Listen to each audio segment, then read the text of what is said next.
assuming actually the answer is yes, that's why you wrote the song. But were you Yeah. like moved to tears Yeah. while I you have- were watching? You know what? I actually have like a... Nag-try ako gumawa ng reaction video. Oh, okay. Pero I can't upload it at all because it's too ugly.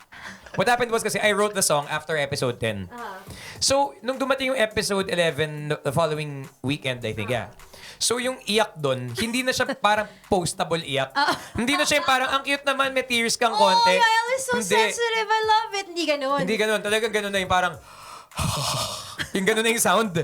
So, parang hindi ko ma-upload kasi it's so Ugly ugly. cry, It's ganon. ugly. Oo. It's so ugly. God. Ang maganda dun sa video, may audio pa ni Kay na parang, Yael, maawa ka na sa sarili mo. hindi mo That part, hindi that mo part, magagamit I want yung video na yan. Masyadong sasobrahan ka na. Masyadong mabigat I na want for that you. part. I want that part Yun yung so magandang bad. part eh. Tapos tumingin ako sa cameras, parang, oo nga, yung mukha ko parang gano'n na. Oo nga. Wala na. I want that part. The I want to laptop watch is out. that part. Minimum 5 clips. 5 clips, sorry. 5 seconds 5 minimum. seconds. But